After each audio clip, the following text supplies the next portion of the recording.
আসসালামু আলাইকুম বন্ধুরা, কেমন আছো? আশা করি সবাই ভালো আছো। রিজওয়ানা কিচেনে সবাইকে স্বাগত জানাই। আজকে আমি একটু অন্য ধরনের কেক বানাবো, তার জন্য এই বিস্কুটগুলো নিয়েছি দুটো।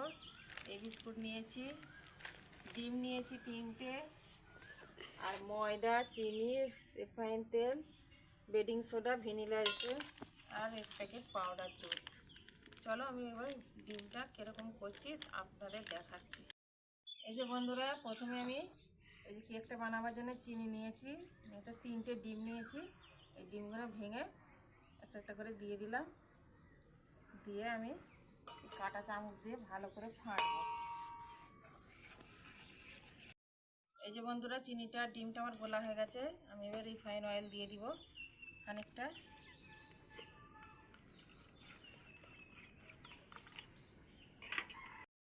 এই যে বন্ধুরা, আমি এই বিস্কুটগুলো এবার দিয়ে দিব। এরকম করে ক্রিমটাকে তুলে নিচ্ছি, আর একটা করে এরকম বিস্কুট দিয়ে দিচ্ছি। দিয়ে বিস্কুটগুলো গুলে যাবে। এই যে বন্ধুরা, আমি হ্যাপি কুকি তৈরি যে বিস্কুট দিয়েছি, অরিও কি বিস্কুট রয়েছে দিয়েছি, এরকম হয়ে গেছে আমার। ডিম, রিফাইন অয়েল, চিনি দিয়েছি। এবার আমি একটু পাউডার দুধ দিয়ে দিব, দিয়ে আমি ফের ভালো করে মাখাতে থাকবো এখন। এই যে বন্ধুরা, এবার আমি ময়দাটা নিয়েছি, চেলে দিয়ে দিব। চেলে দিলে যে কোনো যে ময়দা পিঠে যাই করো না কেন, যদি একটু আটা ময়দাটা চেলে নাও, জিনিসটা খুব ভালো হয়। তো আমি এটা চেলে সব দিয়ে দিব। এই যে বন্ধুরা, ডিম দিয়েছি, তার জন্য আমি এই যে একটু ভ্যানিলা এসেন্স দিয়ে দেবো, ডিমের গন্ধটা চলে যাবে বলে।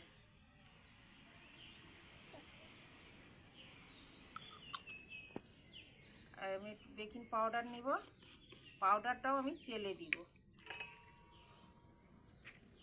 এই এতটুকু নিব। এই যে বন্ধুরা, আমার এইরকম করে এটা বাটারটা তৈরি করা হয়ে গেছে। আমাকে 10 মিনিট চাপা দিয়ে রেখে দিব। এই যে বন্ধুরা, উনুনটা আমার ধরানো হয়ে গেছে।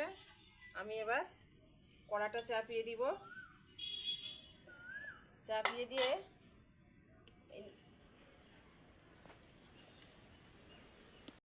এই যে বন্ধুরা, এই লবণটা নিয়েছি, লবণে আমি এতে কেক বানিয়েছি। এই লবণে আমি মুড়ি ভেজেছি, আবার এই লবণটা ঠান্ডা করে রেখে দিয়েছিলাম, আবার কেক বানাবার জন্য দিয়ে দিলাম। আমি ওটা গরম করতে দিয়েছি, আর এই ডিশটা নিয়েছি। এই ডিশটার মাপে এরকম করে ধরবেন বন্ধুরা, ধরে এইরকম করে রেখে দেখবেন, তাহলে এইটা গোল মাপের কাটা হয়ে যাবে।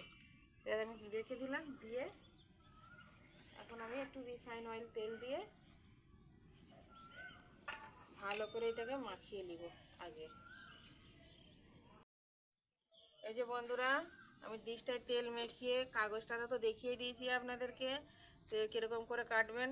তো কেটে নিয়ে এরকম করে আমি করে নিয়েছি।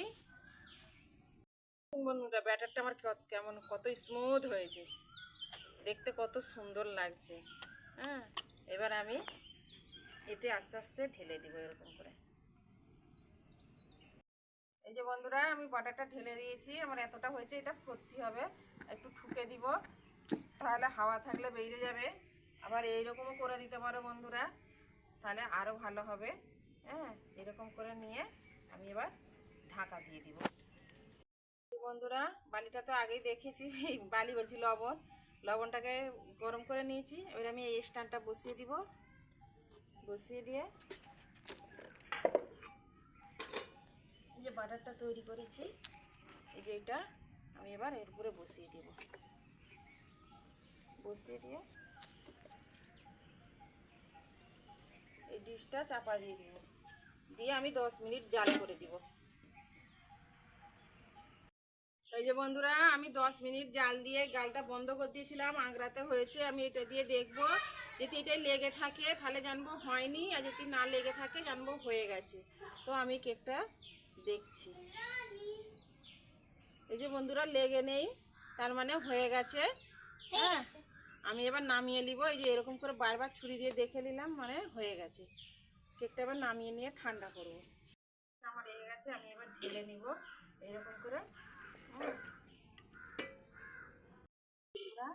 দেখো পঞ্চি কেক কত সুন্দর হয়েছে, বাচ্চাদের ভোলানোর জন্য হেভি। হ্যাঁ, আর এই যে আমি কাটছি, কেটে আবার দেখাচ্ছি। হ্যাঁ, এই দেখুন বন্ধুরা কত সুন্দর হয়েছে। হ্যাঁ, বাচ্চাদেরকে বলবে চকলেট কেক, বাচ্চারা খুবই আনন্দ লাগবে। আমার ভিডিওটা শুরু থেকে শেষ পর্যন্ত দেখবে, আর সাবস্ক্রাইবার করতে যেন ভুলো না। ভালো লাগলে কমেন্ট করবে।